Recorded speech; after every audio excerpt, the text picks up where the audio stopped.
आज के लेक्चर में हम लोग पढ़ेंगे एक जो कि फोर्सेस का जहाँ तक की है। एक तो लेक्चर तुमको दिए थे जो कि इस चैप्टर के जो स्टार्टिंग में, जिसमें कि कुछ जो नेचर में जो फोर्सेस हैं उसके बारे में बताया गया था।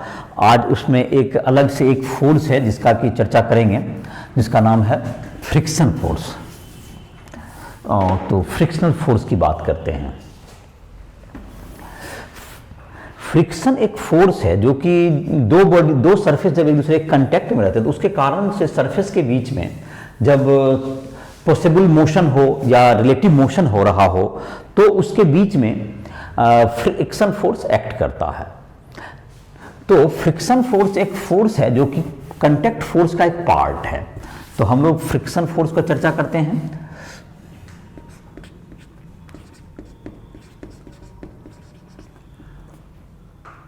Friction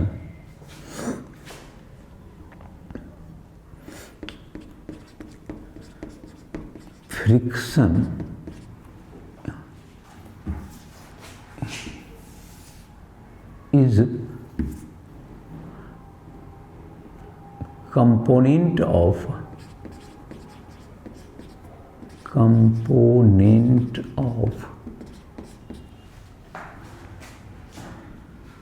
contact force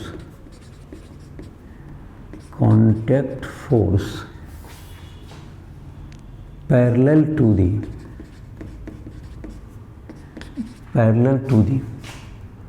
contact surface,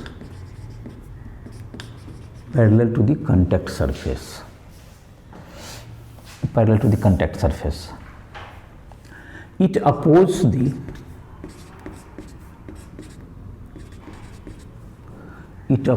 the possible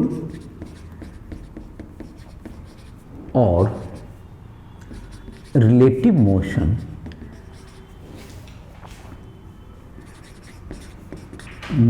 between the contact surfaces,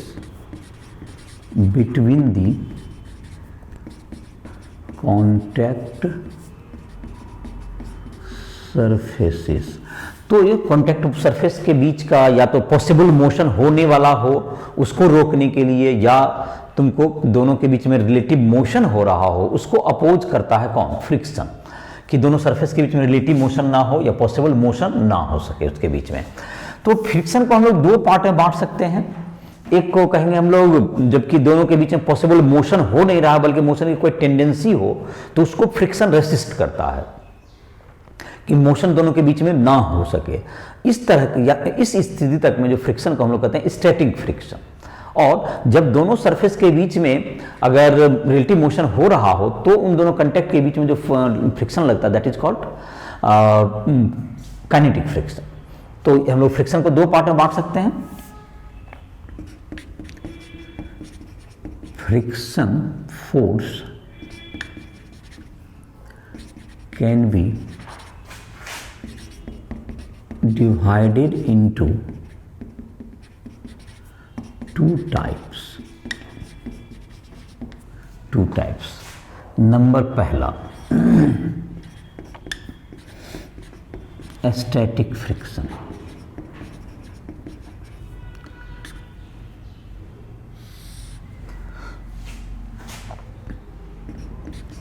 The friction force which opposes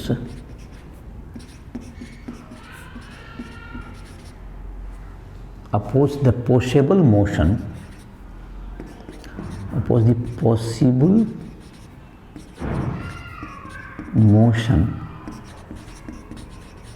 between contact surfaces is called static friction. Static friction force. It is self-adjusting force.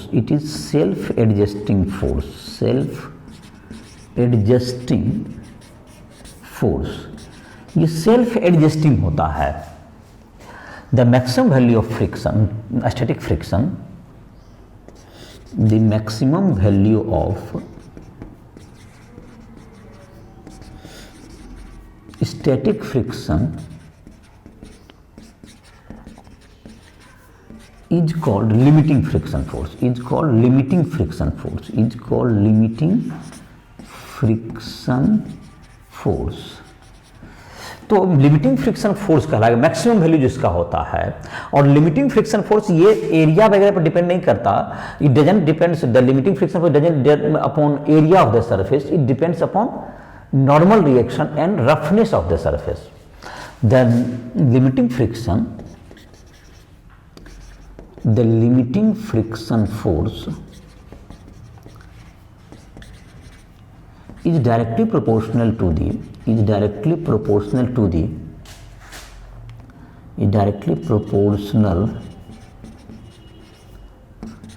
the normal reaction between the contact surfaces, उसके बीच के normal reaction के proportional होता है। जो contact surface है उसके बीच के normal reaction के प्रोपोर्शनल होगा, जिसको हम लोग क्या कहेंगे, ये तुम्हारा कहलाएगा लिमिटिंग फ्रिक्शन फोर्स। तो लिमिटिंग फ्रिक्शन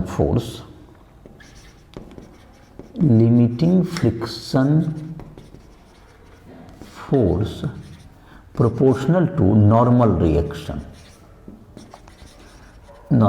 इसको हम लोग एफ कह सकते हैं, equals to mu S N.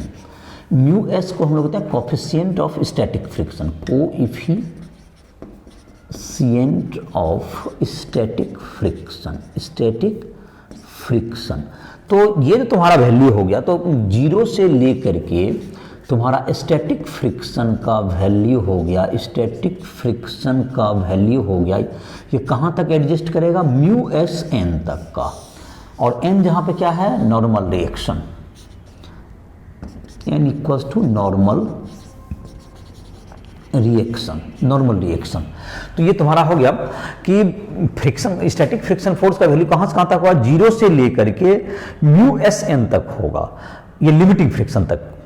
0 से लेके म्यू स्टैटिक फ्रिक्शन, ये लिमिटिंग, म्यू एस एन को मतलब म्यू एस एन को कहेंगे हम लोग लिमिटिंग फ्रिक्शन। दूसरा जो फ्रिक्शन है जिसको हम लोग कहते हैं kinetic friction.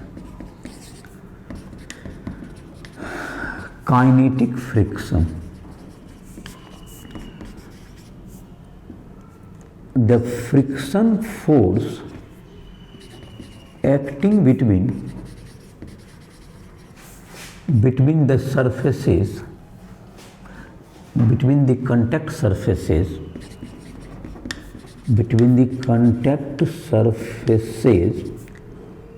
when they have relative motion, तो जब दोनों के बीच में क्या होगा, रिलेटिव मोशन होगा, तो उसके बीच में जो फ्रिक्शन रहेगा that is called kinetic friction. तो ये तुम्हारा होता है द काइनेटिक फ्रिक्शन फोर्स, ये भी एरिया पर डिपेंड नहीं करता, सरफेस एरिया पर। The kinetic friction force is proportional to normal reaction between the contact surfaces, तो कॉन्टैक्ट सरफेसेस के बीच का जो नॉर्मल रिएक्शन होगा उसके प्रोपोर्शनल होगा। तो ये तुम्हारा अगर एफ के हो गया तुम्हारा, अगर ये कहा जाए फ्रिक्शन फोर्स, काइनेटिक फ्रिक्शन का सिंबल अगर हम लोग एफ के लिख दें, तो एफ के किसके प्रोपोर्शनल होगा, एफ के प्रोपोर्शनल होगा एन के, नॉर्मल रिएक्शन। तो एफ के इक्वल्स टू म्यू के एन। म्यू के क्या होगा तुम्हारा, coefficient of kinetic friction, coefficient of kinetic friction, ये म्यू के। और जहां तक की बात रहे म्यू के और म्यू एस में, mu S is slightly greater than mu के। म्यू एस जो है तुमको इससे थोड़ा बड़ा होता है। तो ये तुम्हारा एक बिल्कुल ये बड़ा काइनेटिक फ्रिक्शन जब, तो इसका मतलब क्या हुआ, जब दो सरफेस जब कांटेक्ट में होंगे और उस पर कोई एक्सटर्नल फोर्स लगना शुरू करेगा, जब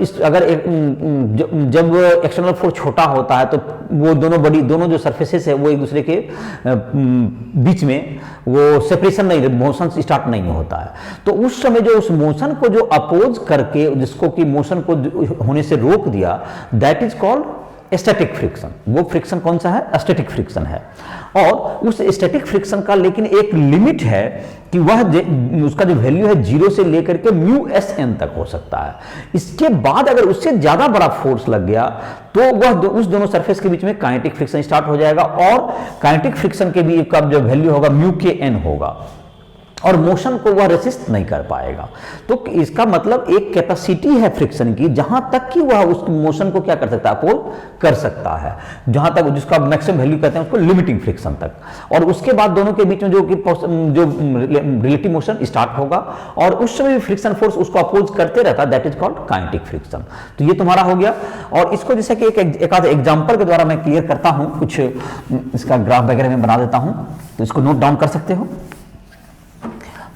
और ये जाहिर है कि जो न्यूटन्स लॉज ऑफ मोशन है, जो क्वेश्चन बना रहे होगा उसमें भी एक एडिशनल फोर्स ये जुट जाएगा। जो एस का अगर बुक बनाया होगा न्यूटन्स लॉज ऑफ मोशन में, जितना क्वेश्चन काफी दिए हुए हैं, 42 क्वेश्चन करीब हैं शायद, 41 या 42, तो उसमें भी बहुत डिफरेंट टाइप के क्वेश्चन हैं।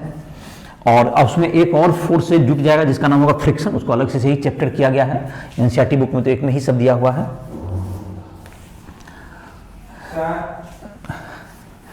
तो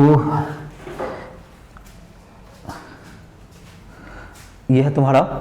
तो अब जो है तुमको फ्रिक्शन फोर्स का जो तुमको है, जो कि दो सरफेस के बीच में लगेगा, दैट इज स्टैटिक फ्रिक्शन। उसको एक क्वेश्चन के द्वारा हम लोग देखते हैं। A body of mass 5 kg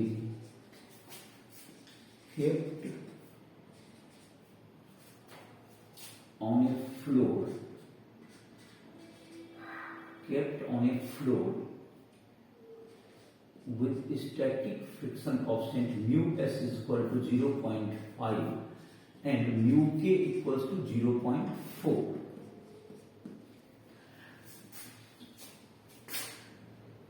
An external force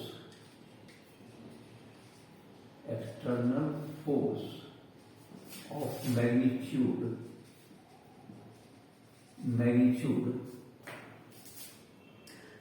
तो डिफरेंट सिचुएशन में देता हूं इसमें। ए नंबर में 10 न्यूटन, बी में दे दिया मैंने 20 न्यूटन, सी में दे दिया हमने 25 न्यूटन और डी में दे दिया हमने 40 न्यूटन। 4 क्वेश्चन हो गए यहां पर। Act on the body find the frictional force acting in each case। तो इस केस में जैसे एक बॉडी है जिसका मास है तो 5 kg, और उसको एक सरफेस पर रखा हुआ जहां पर स्टैटिक फ्रिक्शन कांस्टेंट 0.5 और काइनेटिक फ्रिक्शन कांस्टेंट है 0.4। इसको सरफेस पर रखा हुआ है। टेक g इक्वल टू 10, और जी का वैल्यू कितना लेना है 10 मेंशन कर देते हैं। g इक्वल टू क्या ले लिया अपनी सुविधा के लिए, g इक्वल टू 10 मीटर पर सेकंड स्क्वायर। तो यहां पर जैसे कि हमको तो ये 4 क्वेश्चन मैंने दिया है कि 10 Newton, 20 Newton, 25 Newton and 40 Newton के केस में कितना फ्रिक्शन फोर्स एक्ट कर रहा है। 4 क्वेश्चन हो गए, तो इसको सॉल्व करते हैं, देखते हैं क्वेश्चन को। तो क्या इसको कैसे करेंगे? जैसे फ्रिक्शन फोर्स जो होता था पहले तो एक स्टैटिक नेचर का होता है, काइनेटिक नेचर का होता है। तो पहले तो ये जजमेंट हमको करना पड़ेगा कि अगर तुमको एक्सटर्नल फोर्स कम है तो वह दोनों के बीच में रिलेटिव मोशन नहीं हो पाएगा, और उसके बीच में जो फोर्स लगेगा दैट वो स्टैटिक फ्रिक्शन होगा। और स्टैटिक फ्रिक्शन का जो मैक्सिमम वैल्यू होता है वो म्यू एस एन तक जाता है। तो हम लोग ये देख लेंगे वहां तक जब तक म्यू एस एन तक से कम फोर्स है तो वो जो नेचर होगा फ्रिक्शन का वो स्टैटिक होगा, thereafter it becomes kinetic. तो पहले इसलिए इसको लिमिट चेक करना पड़ेगा। तो ये जो बॉडी रखा हुआ है इस पर लगने वाले सारे फोर्सेस को एक फ्री बॉडी डायग्राम बनाते हैं, इस पर फोर्स का सारा फोर्स इसमें शो करते हैं। ये 5 kg बॉडी है, हॉरिजॉन्टल सरफेस पर रखा हुआ है, तो 5 kg का इधर फोर्स लगेगा, 5g weight of the body, और एक नॉर्मल रिएक्शन n पर लगेगा। तो n बराबर क्या होगा तुम्हारा? n तो तुम्हारा और फ्रिक्शन जाने लगी तुमको। अगर ये एक्सटर्नल फोर्स इस साइड लगेगा, इधर एक्सटर्नल फोर्स जो कि एबीसीडी में अलग अलग है, तो फ्रिक्शन इस साइड लगेगा, ये अपोज करेगा इसको फ्रिक्शन। ये फ्रिक्शन फोर्स स्टैटिक हो सकता है, काइनेटिक हो सकता है। तो देखिए n इक्वल टू क्या होगा, n इक्वल टू 5g, जी का वेट 10 लेना है, तो 5 into 10 that's equal to 50 newton. अब जहां तक कि लिमिटिंग फ्रिक्शन फोर्स निकालते हैं maximum value. Limiting friction force is equal to USM। 0.5 into 50 newton that's equal to 25 newton. ये तुम्हारा 25 मीटर का लिमिटिंग फ्रिक्शन फोर्स है। और काइनेटिक फ्रिक्शन फोर्स कितना होगा वही निकाल लेते, एक बार उसका आंसर कर देंगे। Kinetic friction force is equal to UKM that's 0.4 into 50 that is equal to 20 newton. तो अब जो है तुमको ये जहां तक है सारा कैलकुलेशन तो हो गया, अब आंसर करना है। जैसे कि अगर 20 तो इसका एनालिसिस यही है, अगर किसी बॉडी पर, इस बॉडी पर अगर 0 से लेके 25 मीटर तक का फोर्स लगेगा तो ये बॉडी में मोशन नहीं होगा, ये पॉसिबल जो मोशन उसको रेसिस्ट कर देगा फ्रिक्शन फोर्स। तो उस स्थिति तक में स्टैटिक फ्रिक्शन फोर्स होगा। और 0 से लेके 25 मीटर तक में कोई भी फोर्स लगेगा तो फ्रिक्शन उतना ही एडजस्ट कर लेगा, जिसे 0 से लेके स्टैटिक फ्रिक्शन कहां से कहां तक लगेगा। स्टैटिक फ्रिक्शन लगेगा 0 से लेके यहां पर 25 मीटर तक का केस है, तो 25 मीटर तक में तो ये मोशन नहीं करेगा। ये मतलब if external force less than और equal to 25 newton relative motion doesn't take place. Relative motion doesn't take place. तो ये तुम्हारा नहीं होगा रिलेटिव मोशन, लेकिन उससे ज्यादा हो जाएगा तो रिलेटिव मोशन होगा और उसमें काइनेटिक फ्रिक्शन एक्ट करेगा। तो जैसे कि तुम्हारा आंसर इसका तैयार ही है, तो एक बार में अगर 10 न्यूटन का फोर्स लगा तो जाहिर है 10 न्यूटन ही फ्रिक्शन होगा, जिससे कि उसका मोशन नहीं हो पाएगा। बी है तुम्हारा, बी में अगर फ्रिक्शन फोर्स कितना लग रहा है तुम्हें, 10 न्यूटन में 10 न्यूटन लगा, और अगर 20 न्यूटन है तो भी 25 से कम है, अभी भी मोशन नहीं होगा। 25 तक में भी क्या होगा, ये 25 भी लगेगा।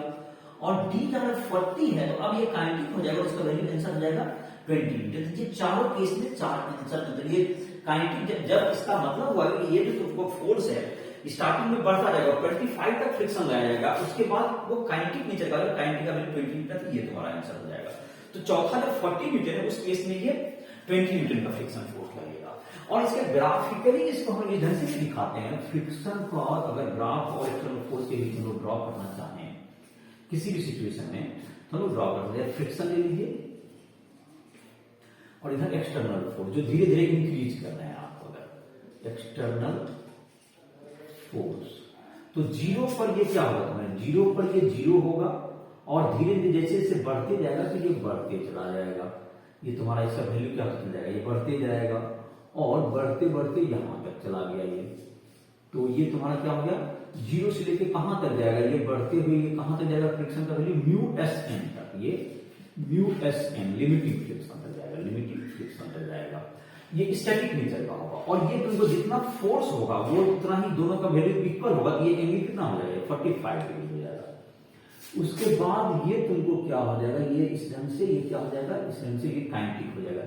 इस फ्रिक्शन फोर्स का वैल्यू हो जाएगा काइनेटिक फ्रिक्शन हो जाएगा। ये तुम्हारा ये काइनेटिक फ्रिक्शन हो गया,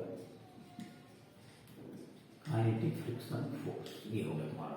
तो μKM तो ये तुम्हारा धीरे धीरे थोड़ा सा जैसे कि यहां तक गया, जैसे इस क्वेश्चन में देखें 0 से लगा फोर्स, अगर एक्सटर्नल फोर्स 0 लगा तो 0 रहेगा फ्रिक्शन, फ्रिक्शन फिर बढ़ता गया, फोर्स बढ़ता गया, जैसे कि 5 है तो 5, 10 है तो 10, 20 है तो 20, 25 है तो 25 तक लगा। उसके बाद जो है तुमको जैसे इससे ज्यादा लगेगा तो ये क्या हो जाएगा, इसको ये 20 न्यूटन जैसे तुम्हारा आ गया, ये कांस्टेंट हो जाएगा, उसके बॉडी को स्टेशन हो जाएगा। जैसे कि 40 न्यूटन के केस में तो 40 न्यूटन आगे रहेगा और 20 न्यूटन का फ्रिक्शन लगेगा पीछे, तो रिजल्टेंट फोर्स इक्वल 20 माइनस 40 माइनस 20 दैट इज 20 न्यूटन, और स्टेशन F इक्वल टू ma तो 25a दैट इज 4 मीटर पर सेकंड का स्टेशन चला होगा। तो अंतिम केस में 3 केस में ये रुका हुआ रहेगा बॉडी, लेकिन फोर्थ केस में ये क्या होगा, एक स्टेशन हो जाएगा जिसका वैल्यू हमने कैलकुलेट किया था जाएगा। स्टेशन कितना हो जाएगा तुम्हारा निकाल सकते हो। In fourth case, in case D the motion the particle start moving और उसका जो फोर्स होगा रिएक्टेड फोर्स उसमें क्या दिखाएंगे, इसमें तुमको इधर की ओर लग रहा है 40 न्यूटन चौथा केस में, और ये तुमको लग रहा है इधर फ्रिक्शन कितना लगेगा, ये 20 न्यूटन काइनेटिक लगेगा, ये एफ के है। और 40 newton minus 20 newton equals to m a मतलब mass of the body into acceleration. तो ए इक्वल टू 4 मीटर पर सेकेंड स्क्वायर। ये तुम्हारा इतना स्टेशन से ये चलने लगेगा चौथा केस में। बाकी तीनों केस में ये रुका हुआ रहेगा। आई होप कि इसके क्वेश्चन के द्वारा फ्रिक्शन के नेचर को समझने में तुम्हें मदद मिलेगी। तो एक आध और क्वेश्चन लेते हैं, देखते हैं। फ्रिक्शन के बारे में जहां तक है, ये रिलेटिव मोशन को अपोज करता है, ना कि किसी चीज के मोशन को अपोज करता है। जैसे देखो एक एग्जांपल से इसमें भी तुम्हें समझने में मदद मिलेगा फ्रिक्शन के बारे में। एनसीईआरटी बुक में भी दिया हुआ है, एक बॉक्स है जिसका कि वेट मान लेते हैं, चलो कुछ भी एग्जांपल के रूप में, डाटा तो याद है उसका एनसीईआरटी बुक का। तो एक लिखते हैं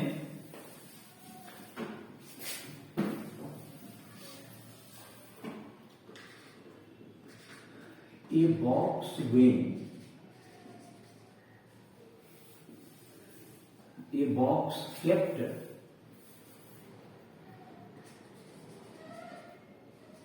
on a truck with mu k equals to 0.5 with mu k is equal to with mu, जब mu का कोई डिफिट नहीं करना हो तो mu इज इक्वल टू 0.5 है। तो जिसका जरूरत है स्टैटिक तो static kinetic 0.5। Find the maximum acceleration of the truck, maximum acceleration of the truck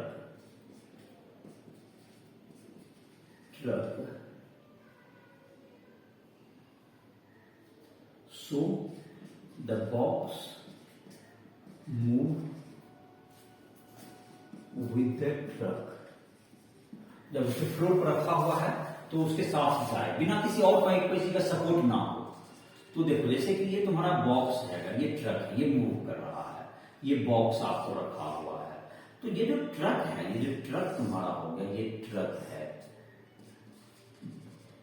और ये बॉक्स है तुम्हारा।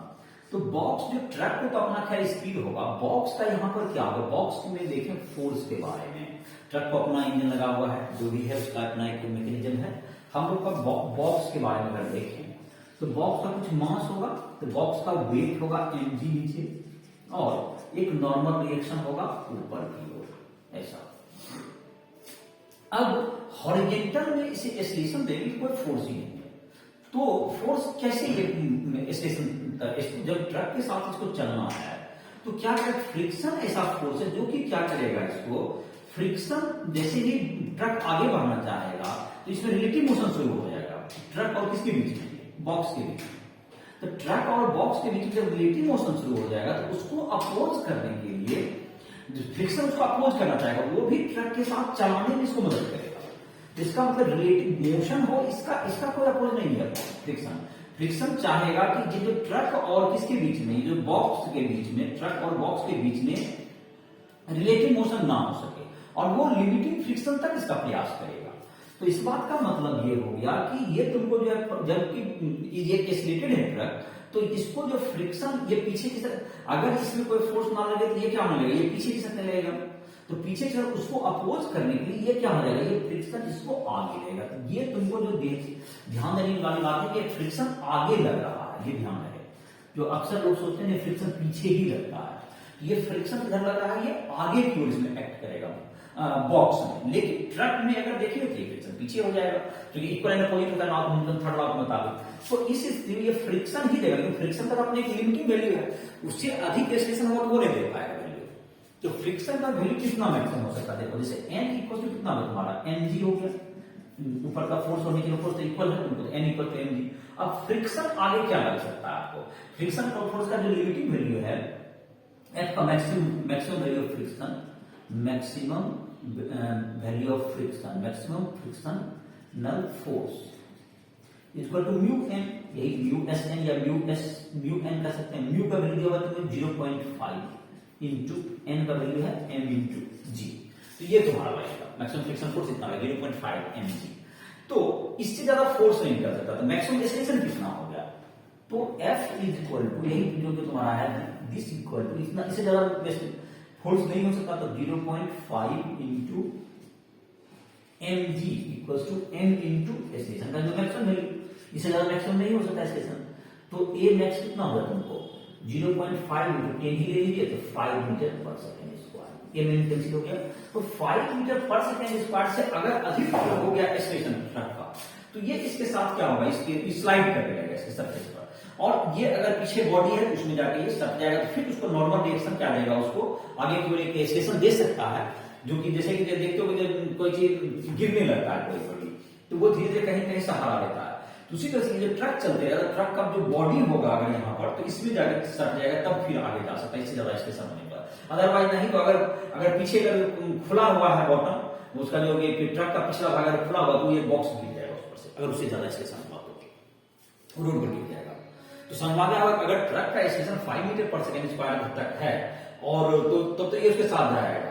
अदरवाइज नहीं तो खिसकते कहां सट जाएगा, पीछे के जो कि अगर कुछ रेसिस्टेंस है तो उसमें सटेगा, और नहीं तो अगर पूरा खुला हुआ है तो वो नीचे गिर जाएगा, इससे ज्यादा एक्सलेशन होने पर, क्योंकि यही फ्रिक्शन ही मैक्सिमम कर दे रहा है, उसको एक्सलेशन देगा, ये प्रोवाइड करेगा। और एक इसी टाइप का एक क्वेश्चन जैसे दे सकते हैं और बना सकते हो, देखो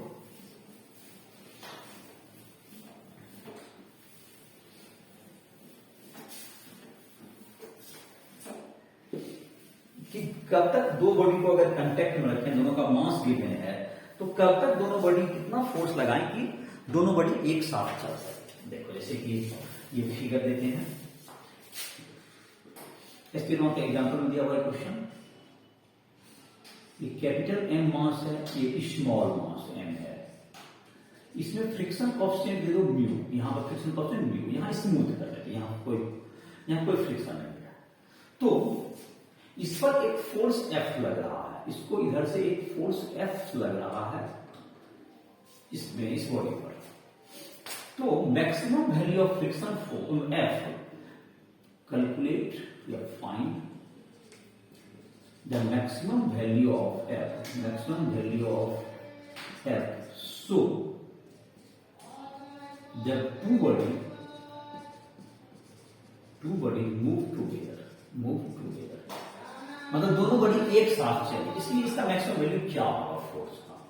तो देखो ये बात तो तय है कि यहाँ पर जो है, ये तो एक्सटर्नल फोर्स लग रहा है बड़ा बॉडी पर, कैपिटल एम पर, स्मॉल एम पर जहां पर है उसमें रेस्ट्रिक्शन क्या है, यहाँ पे इसका बॉडी में देखिए तो हॉरिजॉन्टल में कोई फोर्स उस पर नहीं है, ये स्मॉलर मास है एम, स्मॉलर मास एम है तुम्हारा, इस पे एक वेट mg लगेगा और एक नॉर्मल रिएक्शन लगेगा सरफेस के द्वारा जो m1 दिया जाएगा, ये वेट जो कि अर्थ इसको अट्रैक्ट करेगा, और ये नॉर्मल रिएक्शन इसको, ये बॉडी इसको क्या करेगा, ये बॉडी इसको ऊपर पुश करेगा।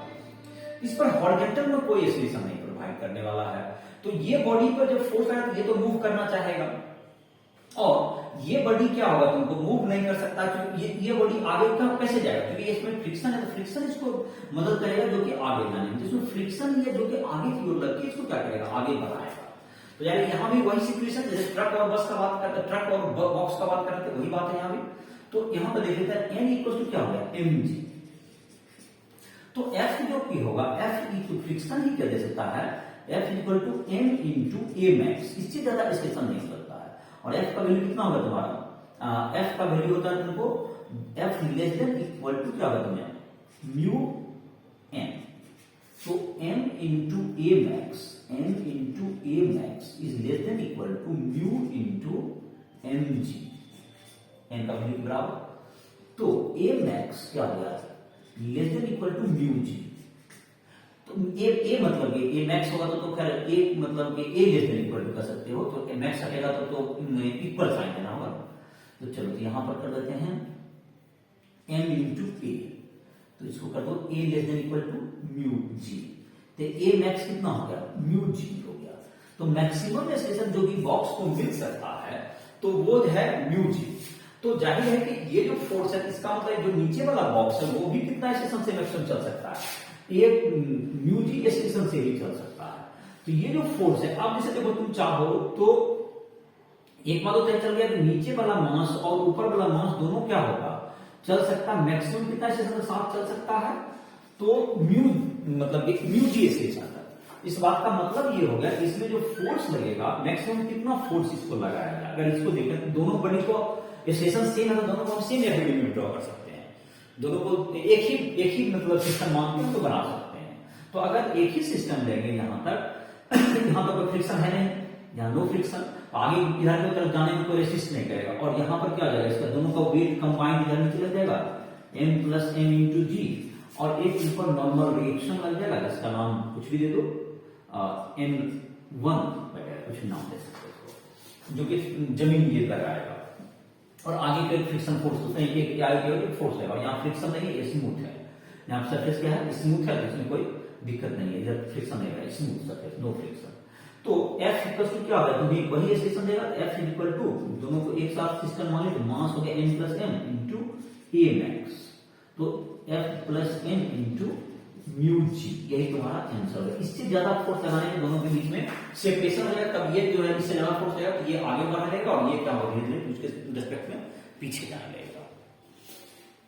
ये तुम्हारा हो गया एक, ये भी क्वेश्चन हो गया। अब मैं तुमको जैसे कि जब इंक्लाइन प्लेन पर हम लोग काम करें, एक आध फ्रिक्शन का केस दिखा देते हैं उसमें भी। चलो एक एंगल ऑफ रिपोर्ट करते हैं, जैसे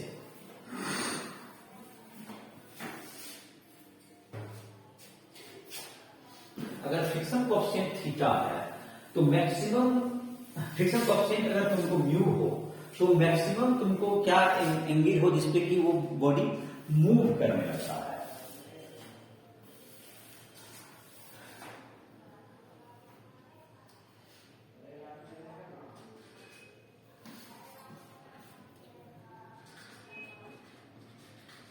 एंगल ऑफ रिपोर्ट, ये तो टर्म कहीं नहीं दिया हुआ है, तो चलो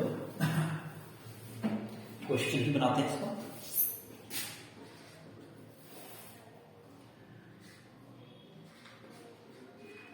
Calculate the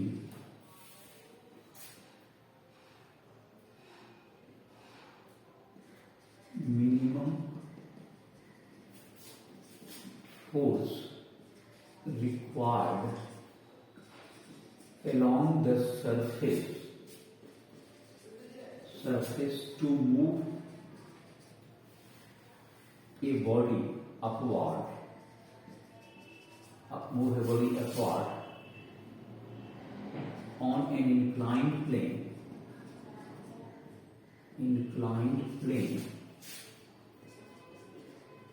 with inclination theta, if the friction coefficient is mu, friction coefficient क्या है, म्यू। तो ये जो तुम्हारा है ये थीटा एंगल से क्या हो गया तुमको है। अब तुमको यहां पर एक मास है, इस पे कितना कम से कम फोर्स लगे कि ये जो बॉडी है, ये बॉडी क्या हो तुमको मूव कर जाएगा अपवर्ड डायरेक्शन में। यहाँ mg हो गया, यहाँ mg हो गया, और इसमें क्या हो तुम्हें ये नॉर्मल रिएक्शन हो गया, m लगेगा इधर की ओर, और परपेंडिकुलर सरफेस। और जाहिर है कि कंपोनेंट को ये दोनों के बहुत पिछले वीडियो में मैंने दिखाया था, जो नहीं देखा उसको देख सकते, राइट को प्लीज डाउनलोड करके उसको। तो ये 90 डिग्री हो गया, ये थीटा किधर 90 माइनस थीटा हो गया, तो ये तुमको हो गया mg sin थीटा इधर हो गया, और इसके नॉर्मल mg का कंपोनेंट होगा तो ये तुम्हारा इधर चला जाएगा, इसके अपोजिट mg cos थीटा इधर कंपोनेंट हो गया mg cos थीटा। और ये बॉडी को जब हम लोग ऊपर की ओर पुश करना चाहेंगे, मिनिमम फोर्स हमको निकालना है इधर की ओर, इस फोर्स को अगर हम लोग कैपिटल F मान लें, तो जब ये बॉडी ऊपर मूव कराना आप चाहते हैं तो फ्रिक्शन किधर लगेगा, नीचे की ओर जाएगा, तो ये फ्रिक्शन फोर्स तुम्हें लगेगा, दैट इज F जो तुमको इसका वैल्यू निकालते हैं, ये नीचे की ओर एक्ट करेगा मिनिमम के लिए। तो A को 0 कर देंगे बाद में स्टेशन को, तो हम लोग निकाल सकते हैं F का वैल्यू निकालने के लिए हमको नॉर्मल चाहिए, तो n इक्वल्स टू क्या होगा तुम्हें, n equals to mg cos theta, n equals to mg cos theta. Normal direction is equal to mg cos theta होगा। तो फ्रिक्शन फोर्स का F क्या होता है तुमको, F का वैल्यू तुम्हारा हो गया F लिमिटिंग जो होगा, limiting equal to mu into n। जब चलने की स्थिति में आएगा तो लिमिटिंग एक्ट करेगा म्यू mg cos थीटा, ये फ्रिक्शन। अब यहां पर कौन सा पर एक फोर्स ऊपर की ओर लग रहा है F, एक फ्रिक्शन फोर्स नीचे और एक कौन नीचे लग रहा है, फ्रिक्शन फोर्स और एक mg sin थीटा नीचे लगेगा। तो F minus mg sin theta equals to n into a, ऐसा लिख सकते हैं। तो F equals to F plus mg sin theta plus ma इसके बराबर। तो फॉर मिनिमम F, तो F इक्वल क्या हो जाएगा, ये तुमको रख दो mu mg cos theta plus mg sin theta plus ma for minimum force a equals to 0। तो F मिनिमम कितना हो गया, mu mg cos theta plus mg sin theta, ये हो गया इसका वैल्यू, F का वैल्यू हो गया तुम्हारा। तो ये कम से कम इतना फोर्स रहेगा। कैसे कैसे कंपोनेंट होता है इसी को दिखाने के लिए इसको बताया जाता है। तो इसका तुमको वैल्यू होगा, देखो कैसे, इसका क्या कहेगा mg इधर लगा। अब अगर ऊपर से जब बॉडी नीचे गिरेगा फ्रिक्शन फोर्स किधर लग जाएगा, ऊपर लगेगा। अगर जैसे कहेगा कि मिनिमम एंगल जिससे कि ये तुमको क्या हो जाएगा, जस्ट नीचे की साइड करना शुरू करे, तो उसके लिए क्या होगा, नीचे ये mg sin थीटा और इधर फ्रिक्शन लगेगा mu mg cos theta equal कर देंगे। तो उसी स्थिति में जैसे कि अगर नीचे स्लाइड करेगा ये बॉडी, अगर किसी केस में अगर नीचे स्लाइड करता तो mg sin थीटा इधर लगता और फ्रिक्शन इधर लगता, म्यू mg cos थीटा ऊपर लगता जो हमने निकाले। और मिनिमम एंगल जिसके जो टर्म थे जैसा कि एंग्जाइटी इक्वल हो जाता है mg sin theta equal to mu mg cos theta.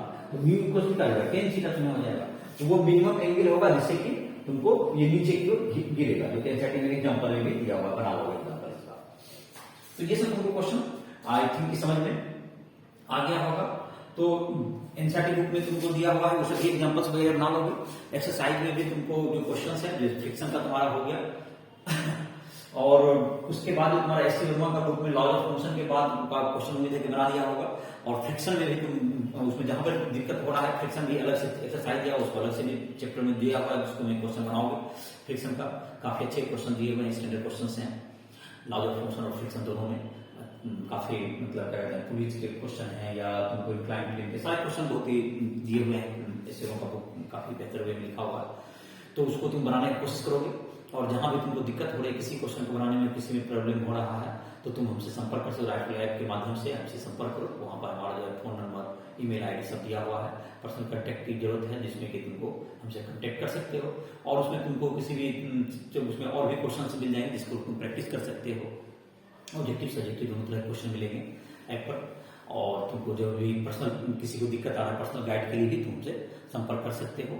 तो इसी के साथ इस लेक्चर को समाप्त कर रहे हैं। बाकी जो भी क्वेश्चन बनाने में जिसमें दिक्कत हो, उस कंसेप्ट तुम्हारे फ्रिक्शन के आगे जो भी क्वेश्चन बनाने में परेशानी हो रही है, तुमसे संपर्क कर सकते हो। इसी के साथ इस लेक्चर को समाप्त कर